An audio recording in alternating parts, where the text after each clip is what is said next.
They said a man would be waiting for her, but when the train screeched to a stop at Pine Ridge, Wyoming, no one called her name, Grace Whitmore stumbled down the iron steps, her dress torn at the hem, one sleeve ripped clean off, the white fabric smeared with dust and blood. Her parasol was gone. It must have rolled under the seat when the train lurched again, her hat trampled somewhere between the last carriage and a nightmare she couldn't forget. It had happened only an hour earlier.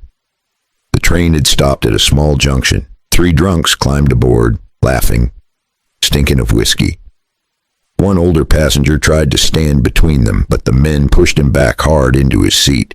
The conductor was somewhere up the line, maybe in another car, unaware of the noise. When one reached for her skirt, she shoved him with all the strength she had. Just then, the train lurched forward, the wheels screaming. She used that sudden jolt to push him hard into the seat. Grabbing her carpet bag and running for the next car, the slap caught her across the arm, leaving a bruise that would bloom purple before the day was done. Her sleeve tore at the seam, white fabric streaked with dirt and blood. Most passengers turned away, pretending not to see, pretending not to hear. She broke free just as the whistle blew again. Her hands shook as she stumbled back into her seat, breath ragged, heart pounding against her ribs. Now, she stood trembling, her dignity in tatters, her body shaking, her soul barely holding on. The hot summer wind stung her face. The platform shimmered under the noon sun. She wanted to disappear, but then a deep voice called from the shadows. "You, Grace Whitmore." She turned, and there he was. Colt McAllister, 46 years old, tall, broad-shouldered, wearing a weathered hat that shaded eyes the color of thunderclouds before rain. A scar cut across his cheek. His hands looked built for labor and forgiveness all at once.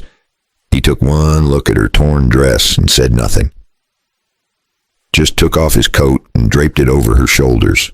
The gesture was quiet, simple, but it broke something inside her. "You're Colt," she whispered. He nodded once. "You came a long way for a man like me." "I came for a promise," she said, voice barely steady. He studied her, then motioned toward the wagon hitched nearby. "Let's get you off this platform." The wheels creaked as they rolled away from the empty station, dust rising behind them like smoke from an old sin. Grace sat silent, clutching his coat, the scent of leather and tobacco grounding her. After a while, she asked, "Did you write all those letters?" Colt's hands tightened on the reins. "My brother wrote most. He passed last winter." Grace's eyes burned. She had crossed the country for a ghost. And now, sitting beside a man carved from sorrow, she realized the West wasn't a dream. It was a test. But something in his voice when he said her name made her heart stumble, because before summer's end, she would look him in the eye and say the words that no woman had ever dared. "Give me the full 11 inches. But what could that possibly mean to a broken man and a girl running from hell? The wagon rattled down the dirt road, wheels squealing over stones baked by the sun. Grace sat quiet beside Colt, his coat still around her shoulders. Every mile carried her farther from fear, yet deeper into something she didn't understand. The land rolled out wide, green and gold, stretching farther than she could dream. Colt pointed once toward the horizon. "That's my place. Ain't much to look at. But she's mine." When they reached the ranch, Grace saw a small cabin leaning under the weight of years, a barn missing half its boards, and a patch of corn fighting for life in the dry soil. Still, the air smelled clean. Free? Colt helped her down, his rough hand wrapping gently around her waist. That brief touch made her heart trip over itself. Inside the cabin, everything was simple. A table, 2 chairs, a coffee pot older than she was. Colt poured her a cup, black as sin, and said, "You drink it or it'll drink you." She laughed softly for the first time that day. It wasn't funny, but it felt human. Then he walked to the window, pulled out an old measuring tape, and motioned her to follow him outside. "You see this dirt?" he said, kneeling. "It's 11 inches deep. That's the good stuff. The kind that'll feed us if we treat it right." Grace stared, half lost in thought.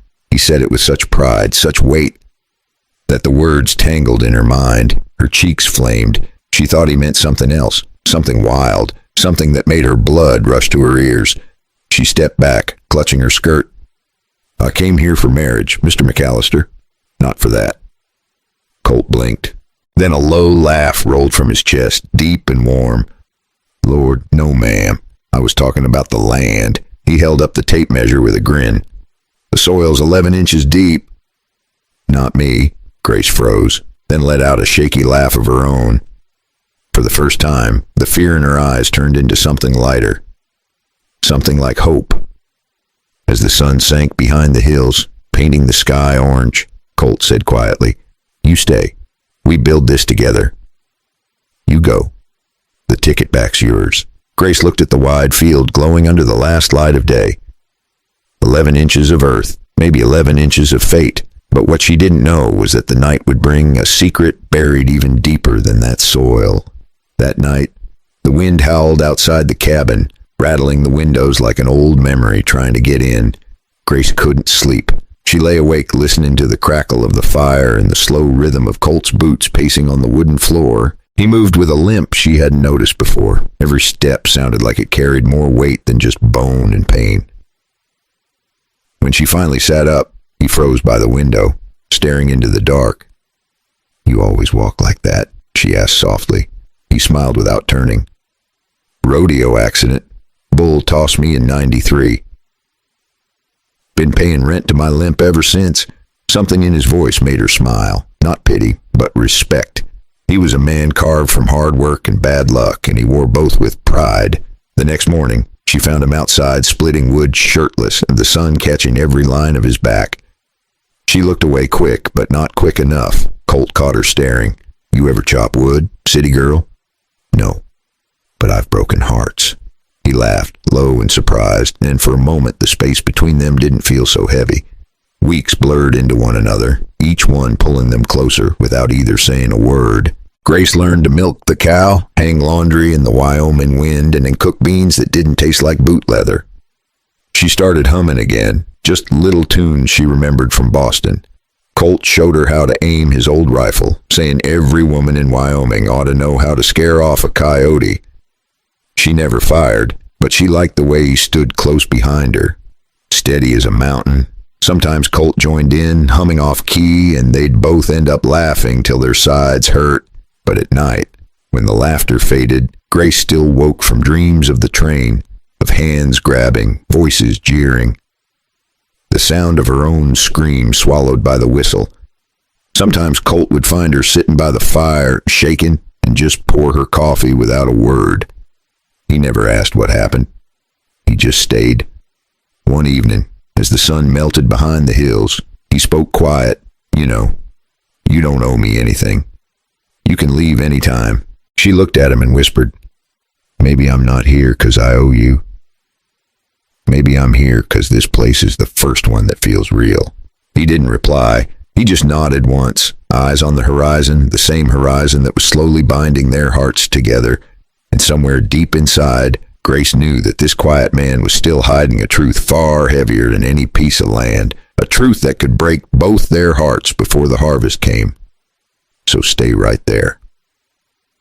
"My friend, pour yourself a warm cup of tea. Tell me what time it is where you are, and what corner of the world you're listening from. And if you'd like to hear how this story unfolds, hit that little subscribe button so you don't miss what happens next."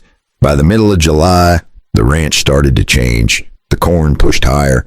The fields turned gold under the sun. And Grace found herself smiling more than she had in years.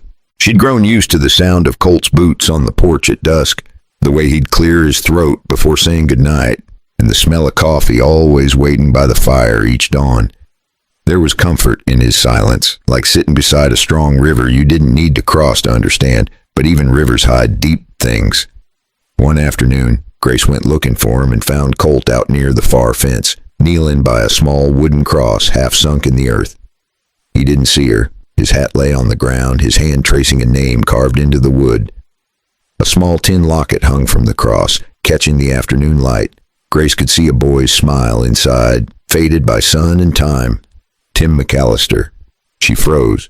That was the name signed on the last letter she ever got before coming west. The man she thought had written all those gentle words. She watched Colt's shoulders tremble once, then go still. When he finally turned and his eyes were red from dust or maybe from memory, he didn't bother to hide it. "You were never meant to meet me, Grace. Not me, but the man he wanted me to be. My brother wrote those letters before the sickness took him. He wanted someone to believe in this place, believe in me." Grace felt her chest tighten. She wanted to speak, but the words caught behind her tongue. "You lied to me," she whispered. He nodded. "Yeah, I did, but not for what you think. I didn't want pity. I just didn't want him to die with his dream buried." The wind picked up, stirring the tall grass like restless ghosts. Grace stepped closer, her hand trembling. She could have walked away right then, but something deeper held her still. "You don't have to carry his dream alone," she said. Colt looked down at her hand resting on his arm, the first touch that didn't feel like mercy but belonging. For a long moment, neither of them moved. Even the prairie seemed to hold its breath. That night, rain came sudden and hard, washing the dust off the roof, filling the air with the smell of wet earth. Grace lay awake listening, wondering if forgiveness could grow in soil that deep. But by morning, something far darker would rise from that same ground. The rain that night was the last they saw for weeks. By mid-August, the earth cracked open, dry as bone. The corn curled brown. Dust clung to her throat with every breath, turning the air into something they could chew but not swallow. The well dropped to a whisper, and every living thing on the McAllister ranch began to thirst. Grace tried to stay hopeful. She sang while she worked, carrying buckets from the creek, but each day the water got lower. Colt said little, though the worry had already carved deeper lines across his face. The limp in his step grew worse, and his temper with it. When the creek finally ran to mud, Colt hitched the wagon and rode into town. He returned hours later, eyes hard, jaw tight. "They're keeping the water. They claim my brother owed them money before he died. Guess they're collecting debt and water now," he said.